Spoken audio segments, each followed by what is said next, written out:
At some point, when you are able to use all the senses together, then the pose becomes what Patanjali calls effortless. If you think of making the pose effortless, all that happens is effort. So you can't use the mind like that. Engross your senses and the pose will become effortless. Because what is interfering with that effortlessness is your mind, brain. Any other feedback anybody gives? Retain the same approach. We'll change it week by week. For now, stay with the sense of looking. If the mind and the body says, I don't want to come out, then you are getting closer to what I'm talking about. You get so thoroughly engrossed into it, you don't want to come out. The only reason you come out is because I said so. You can do that even with much more difficult postures. Provided you have proper support to hold yourself, you can get very deeply engrossed into the posture using just one sense of sight. Supta Padangusthasana. Take a belt if you want, take a support for the head if you want.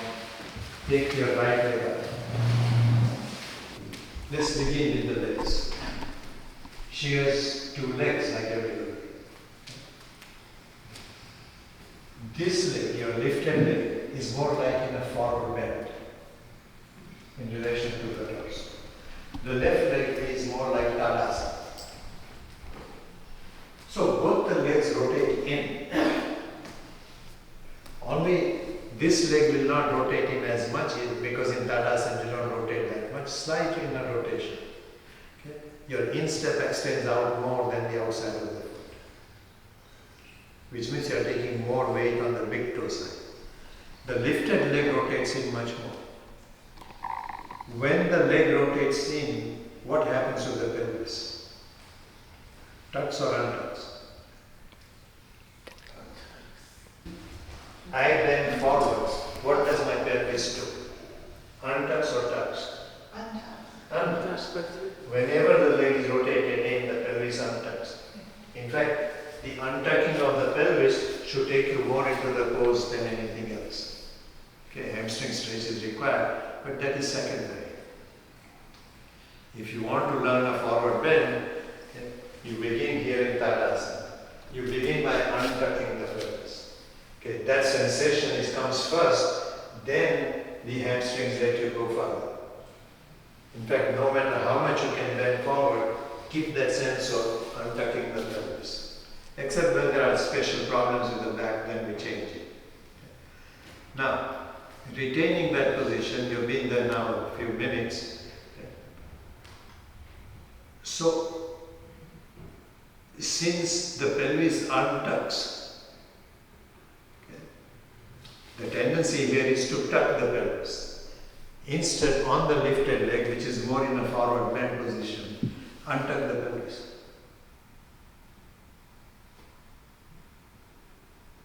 More untucked meaning your sit bone here should go down to the floor more. On the right side, on the left side also you untuck, but very little. That feels like tucking. When I bring my sit down. The more you bring the foot down, the more it has tendency to tuck, which is very surface action really. Deeper action means even though the hamstrings stretch, you are untucking the pelvis. Okay. Next part.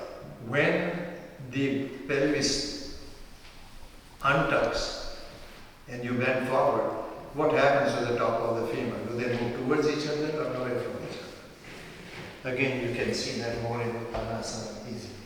Okay?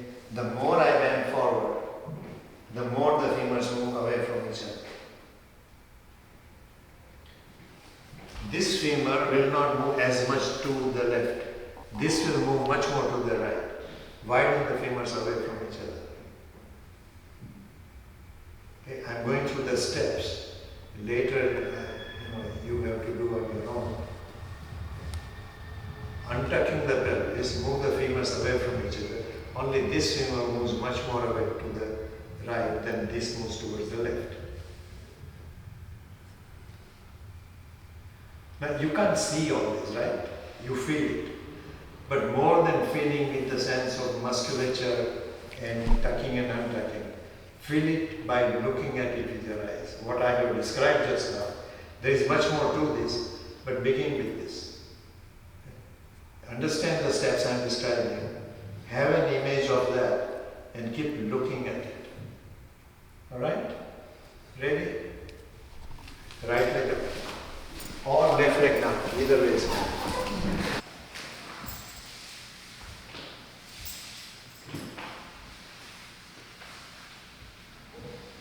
Rotate the left leg in. Rotate right also in. Only the right leg rotates in much more.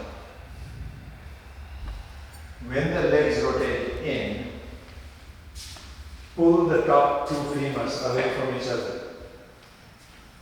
More from the back of the leg than the front of the leg. Which also means the leg remains internal rotation.